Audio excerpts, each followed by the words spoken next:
تو کیا اس کا رد عمل غیر منطقی تھا؟ شاید کوئی بھی عام انسان یہی سوچتا۔ آپ کی بات بھی ٹھیک ہے، منطقی طور پر تو یہی سب سے آسان وضاحت تھی۔ لیکن کہانی اس کے رد عمل کو امانڈا کی تنہائی بڑھانے کے لیے استعمال کرتی ہے۔ امانڈا کے لیے یہ صرف اختلاف رائے نہیں تھا، اس کے لیے یہ اس بات کا ثبوت تھا کہ جس شخص پر وہ سب سے زیادہ بھروسہ کرتی ہے وہ اس کی حقیقت کو ماننے سے انکار کر رہا ہے۔ جی، اور یہ تنہائی بہت اہم ہے، چاہے اس کے تجربات حقیقی ہوں یا جیسا کہ ہم بعد میں دیکھیں گے مکمل طور پر من گھڑنت۔ تو یہ وہ موقع ہے جہاں امانڈا اپنے ہی ذہن سے لڑنا شروع کر دیتی ہے نا؟ بالکل۔ اس کا ایک حصہ جو ماہر نفسیات ہے وہ اسے کہتا ہے کہ یہ سب اس کے صدمے کا نتیجہ ہے، لیکن اس کا دوسرا حصہ ان تجربات پر یقین کرنے لگتا ہے۔ اور اسی کشمکش کے بیچ ایک کہانی جنم لیتی ہے۔ میری نامی ایک روح کی کہانی۔ جی، جس کی بیٹی اینا گمشدہ ہے۔ امانڈا کو یقین ہو جاتا ہے کہ یہ روح اس سے مدد مانگ رہی ہے۔ اب وہ صرف ایک ماہر نفسیات نہیں رہی، وہ ایک مشن پر ہے۔ اس کی پیشہ ورانہ ہمدردی اور ذاتی تجسس وہ آپس میں مل جاتے ہیں۔ تو ایک طرف امانڈا منطقی سراغ تلاش کرنے کی کوشش کر رہی ہے، وہ اپنی دوست اور پرائیویٹ جاسوس میرل سے گھر کی تاریخ نکلوانے کو کہتی ہے۔ ہاں، وہ جاننا چاہتی ہے کہ یہاں پہلے کون رہتا تھا، کیا کوئی حادثہ ہوا تھا۔ لیکن جیسے ہی ہم سوچتے ہیں کہ شاید اس سب کی کوئی عقلی وضاحت مل جائے گی، کہانی ایک خوفناک موڑ لیتی ہے۔ وہ حملہ، ہاں، جب ایک رات ایک آدمی اس کے گھر میں گھس آتا ہے اور خود کو شیطان کا نبی کہتا ہے، اور امانڈا کو دھمکی دیتا ہے کہ وہ اور اس کی دوست اس معاملے سے دور رہیں ورنہ انجام برا ہوگا۔ یہ لمحہ سب کچھ بدل دیتا ہے۔ اب یہ صرف آوازیں یا احساسات نہیں رہے، یہ ایک حقیقی جسمانی خطرہ ہے۔ اس سے تو امانڈا کا یقین اور پختہ ہو جاتا ہوگا کہ وہ کسی بہت بڑے راز کے قریب پہنچ چکی ہے۔ بالکل، لیکن سوال یہ ہے کہ کیا یہ حملہ اور واقعی کوئی تھا جو کسی راز کو چھپانا چاہتا تھا؟ یا پھر یہ بھی امانڈا کے ذہن کی ایک اور تخلیق تھی؟ ہاں، اس کے اندر کا خوف جو اسے خبردار کر رہا تھا کہ وہ ایک ایسی سچائی کے قریب جا رہی ہے جو اسے تباہ کر دے گی۔ اس مقام پر حقیقت اور وہم کے درمیان کی لکیر وہ تقریباً مٹ جاتی ہے۔ اور سننے والوں کے لیے بھی یہ فیصلہ کرنا ناممکن ہو جاتا ہے کہ سچ کیا ہے اور فریب۔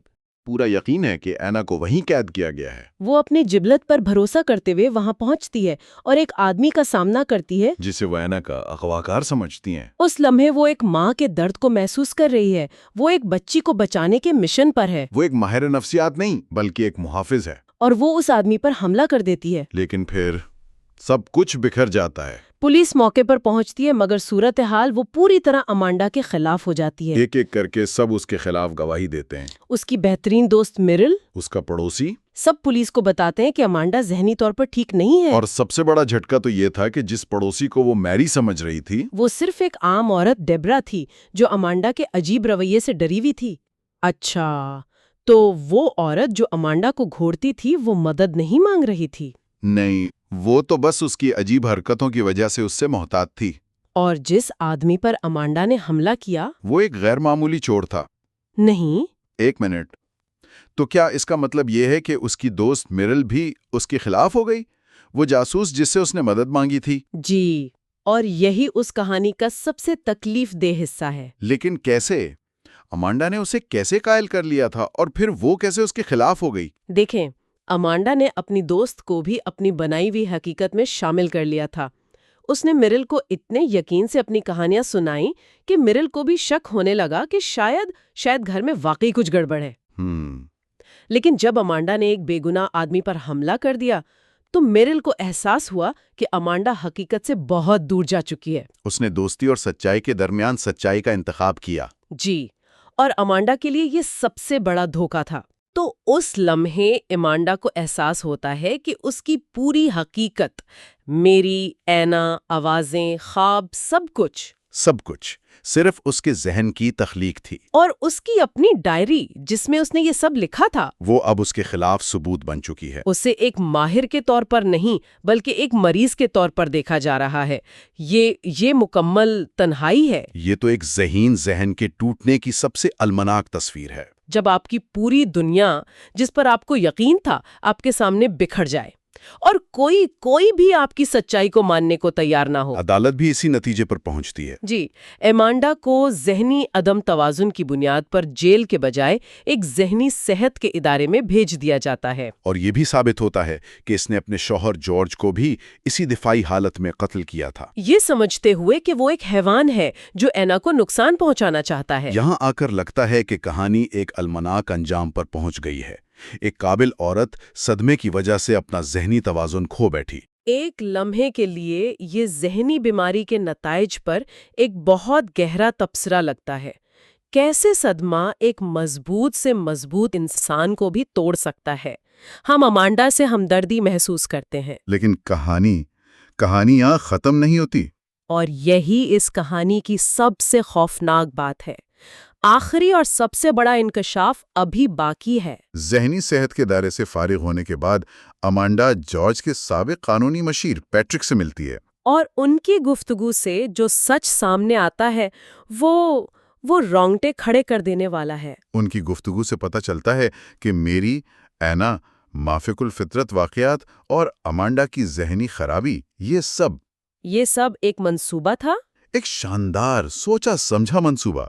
امانڈا نے یہ سارا ڈرامہ اپنے شوہر جارج کو قتل کرنے اور اس کی تمام جائیداد پر قبضہ کرنے کے لیے رچایا تھا۔ یہ کیسے ممکن ہے؟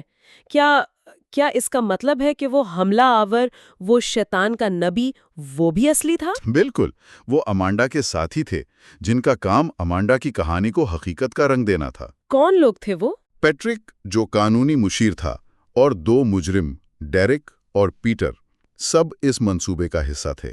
امانڈا نے اپنی نفسیاتی مہارت کو ایک ہتھیار کے طور پر استعمال کیا۔ اس نے جان بوجھ کر ایک ایسی کہانی بنائی جو اس کے ماضی کے حقیقی صدمے، اسقاط حمل سے اس سے جڑی ہوئی تھی۔ تو اس نے اپنے سب سے بڑے درد کو اپنی سب سے بڑی طاقت بنایا۔ یہ تو ناقابل یقین حد تک شاطرانہ ہے۔ یہ محض شاطرانہ نہیں، یہ نفسیاتی جنگ کی انتہا ہے۔ امانڈا نے صرف جھوٹ نہیں بولا، اس نے ایک پوری متبادل حقیقت تخلیق کی۔ ایک ایسی حقیقت جو اتنی قابل یقین تھی کہ اس نے اپنے دوستوں، پڑوسیوں اور یہاں تک کہ قانون کو بھی اس پر یقین کرنے پر مجبور کر دیا۔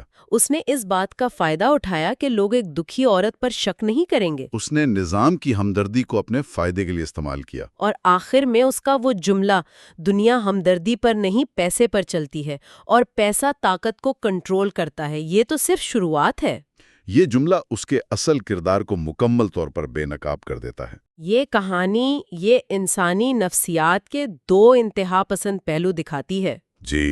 ایک طرف یہ ایک ایسے ذہن کی تصویر پیش کرتی ہے جو صدمے سے ٹوٹ کر حقیقت سے دور جا سکتا ہے، وہ کہانی جس پر ہم سب نے آخر تک یقین کیا۔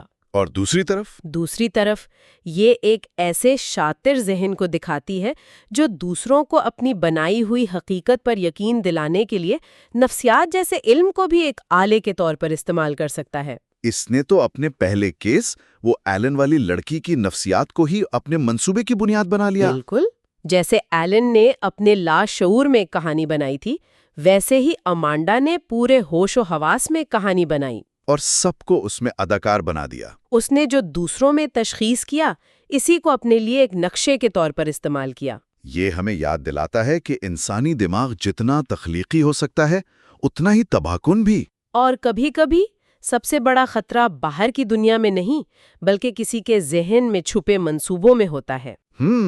کے لیے گہری سوچ چھوڑ جاتا ہے جب کوئی ہمیں ایک ناقابل یقین کہانی سناتا ہے، خاص طور پر اگر وہ کہانی ان کے دکھ اور تکلیف سے جڑی ہو، تو ہم فریب اور حقیقت میں کیسے فرق کر سکتے ہیں؟ اور یہ کتنا خوفناک ہے کہ نفسیات کے اصول جو لوگوں کے علاج کے لیے بنائے گئے ہیں، انہیں ہی تباہی اور دھوکے کے لیے استعمال کیا جا سکتا ہے۔ یہ اس بات پر بھی سوال اٹھاتا ہے کہ ہم کس کی کہانی پر یقین کرتے ہیں اور کیوں؟ امانڈا کی کہانی اس لیے کامیاب ہوئی کیونکہ وہ ایک ایسے کردار میں تھی جس سے ہمدردی کرنا آسان تھا، ایک ذہین، دکھی عورت۔ کوئی سوچ بھی نہیں سکتا تھا کہ اس ہمدردی کے پیچھے اتنا سرد دماغ کام کر رہا ہے۔ یہ ہمیں سکھاتا ہے کہ حقیقت اکثر اس سے کہیں زیادہ پیچیدہ ہوتی ہے جتنی نظر آتی ہے۔ اس گہری سوچ کے ساتھ آج کے لیے اتنا ہی۔ اپنا خیال رکھیے گا۔ اللہ حافظ۔